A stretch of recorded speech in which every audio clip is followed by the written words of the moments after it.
Hola, ¿qué tal amigos? Bienvenidos al segundo programa de esta serie de podcast que hemos dedicado a la psicología organizacional.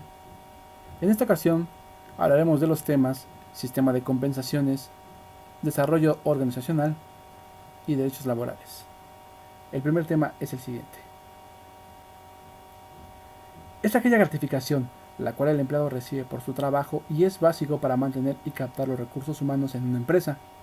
Comprende términos como el sueldo, salario, viáticos y beneficios entre muchos otros. Se considera en las empresas el concepto de compensación porque lo ven a nivel o términos de costo-beneficios, ya que si bien ellos establecen un incentivo, al final esperan ver un resultado a su inversión. Esto puede explicarse mejor en la teoría del intercambio de Ricardo A. Varela en su libro Administración de la Compensación, publicado en el 2006, en el cual concluye que la buena voluntad del empleado hacia su desempeño laboral depende de que tanto vea o perciba la recompensa o incentivo hacia él. Son pagos que recibe un empleado por sus servicios personales a una empresa. Pueden incluir comisiones y bonos y en algunas otras ocasiones el valor monetario de sus servicios por cualquier otro medio que no sea efectivo. Ejemplos pueden ser la comida y la estancia. De acuerdo con el diccionario etimológico del español Roque Barcia, en su página 263 es la cantidad que el Estado paga a sus empleados. Viene del antiguo francés soul y parece derivar de la palabra soldado. Esto tiene sentido ya que se dice que su origen proviene del pago a los soldados de una moneda que se llamaba sueldo y corresponde a la 20ª parte de una libra. Bueno, para empezar debemos tener en cuenta algo. Ambos son la retribución monetaria que recibe el hombre a cambio de un servicio prestado fruto de su trabajo. De ahí que en la cultura popular los tomemos como sinónimos. Ahora, la diferencia es que el salario se paga en base a un día o por hora. Aunque su liquidación sea semanal, generalmente se asocia a trabajos de taller o de obras, pero se toma en cuenta las horas de trabajo y la cantidad de trabajo que se realiza. El sueldo, en tanto, se paga en forma quincenal o mensual y es una cantidad fija de dinero. Generalmente se asocia a trabajos de administrativo, de oficina, intelectuales o de supervisión. Así que tanto el sueldo y las horas de trabajo están determinadas previamente por el empleador. Bueno, por mi parte fue todo. Gracias por su atención y los dejo con mi compañera Guadalupe. Guadalupe. Gracias, Oscar. Ahora yo les explicaré algunos conceptos relacionados con el salario mínimo. De acuerdo al artículo 90 de la Ley Federal del Trabajo, el salario mínimo es la cantidad menor que debe recibir en efectivo el trabajador por los servicios presentados en una jornada de trabajo, y este deberá ser suficiente para satisfacer las necesidades normales de un jefe de familia en el orden material, social y cultural, y para proveer la educación obligatoria de sus hijos. Anteriormente, se dividía el salario mínimo por zonas geográficas. De 1992 al 26 de noviembre del 2012, la distribución por áreas geográficas de los salarios mínimos fueron tres: el área geográfica A, el área geográfica B y el área geográfica C, como se puede observar en la imagen.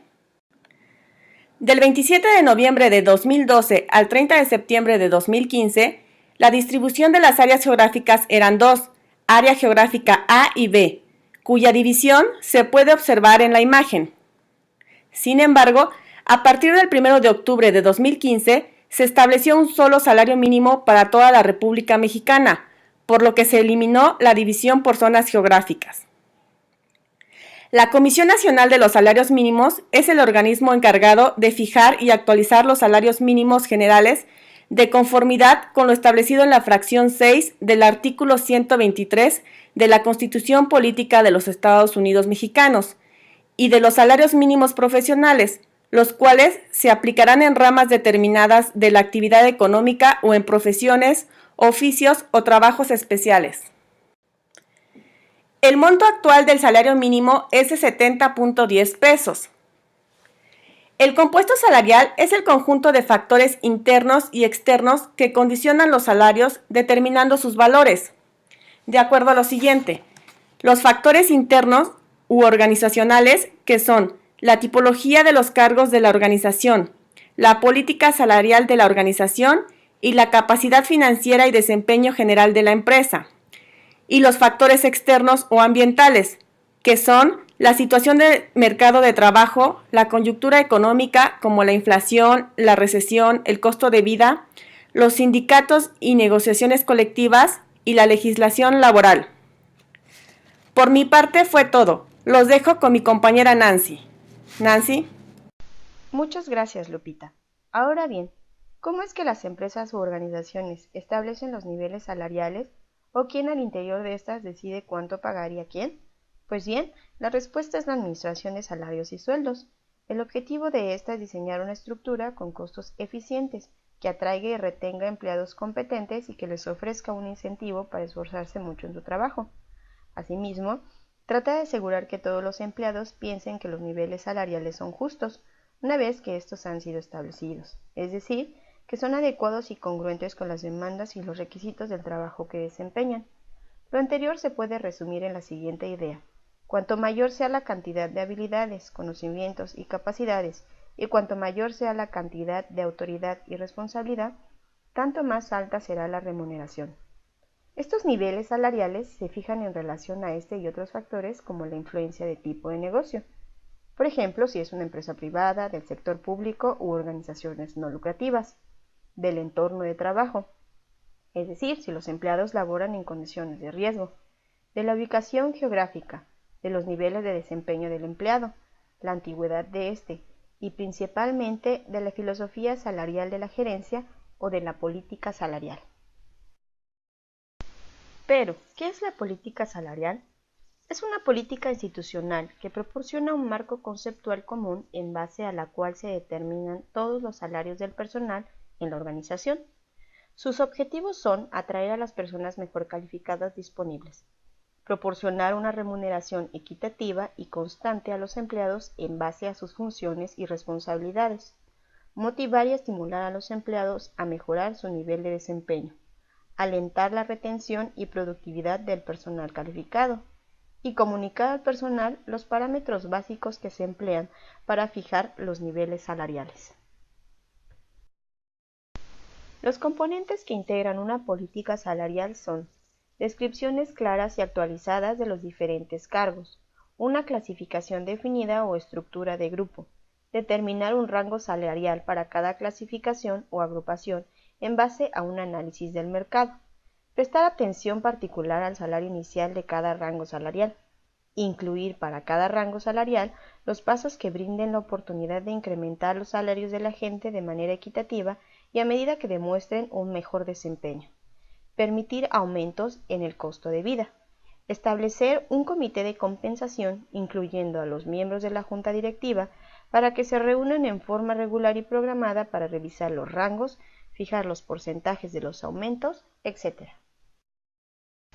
En México, por ejemplo, quienes están a cargo de la política salarial o fijación del salario mínimo son los empresarios, sindicatos y gobierno, con representación en la Comisión Nacional de Salarios Mínimos, CONASAMI, y la determinación de esta política está en base a las condiciones económicas, al comportamiento de las principales variables del mercado laboral a nivel nacional, estatal y regional, al alza de precios, al precio de la gasolina, a nivel inflacionario, entre otros factores. Ahora bien, definiré qué es un cargo.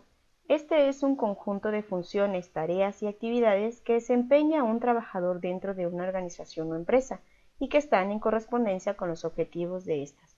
Es importante señalar que no debemos confundir cargo con puesto de trabajo u ocupación, ya que el puesto de trabajo es la zona de actividad laboral que está equipada con los correspondientes medios de trabajo y donde el hombre transforma los objetos de trabajo y obtiene los productos o desarrolla los servicios inherentes a su cargo u ocupación.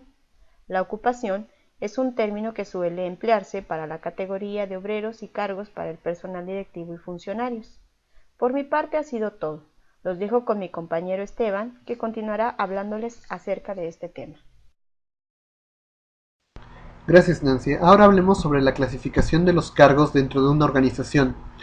Esta se puede realizar de varias formas de acuerdo al tipo y tamaño de la organización y tiene la finalidad de ordenar los puestos en base a su importancia, posición que ocupan, funciones y responsabilidades que le corresponden. Estas clasificaciones pueden ser por jerarquía, la cual es el tipo más utilizado en las organizaciones, por naturaleza, que funciona mejor como una subclasificación por su forma de distribución, por familia funcional, la cual agrupa los elementos por su especialidad y tipo de servicios sin considerar niveles de responsabilidad, y por puestos tipo, que es más utilizada en áreas u ocupaciones que tienen funciones de naturaleza similar para poder discernir diferentes responsabilidades dentro de un mismo contenido. A continuación definiremos el concepto de evaluación de cargos. Esta es un proceso de gestión de recursos humanos que abarca varias técnicas mediante las cuales se aplican criterios comunes de comparación para determinar la importancia relativa de cada cargo de la organización administrativa. La finalidad de esta evaluación es analizar y comparar el contenido de los cargos para colocarlos en un orden de clases que sirvan de base a un sistema de remuneración. Existen dos grupos en los que se puede dividir la evaluación de cargos. El primero es el de los métodos no cuantitativos y el segundo es el de los métodos cuantitativos. El primero se rige más por las jerarquías y la clasificación de grupos. Por otra parte, el segundo se rige más por métodos evaluativos y comparativos. Existen 4 modelos básicos de evaluación de puestos, que surgen a partir de enfoques que consideran el puesto como un todo o como una entidad dividida en partes y que comparan un puesto con otro con una escala. Bueno, eso es todo por este podcast. Les agradezco su atención de parte de mis compañeros Nancy, Guadalupe y Oscar. Hasta una próxima ocasión.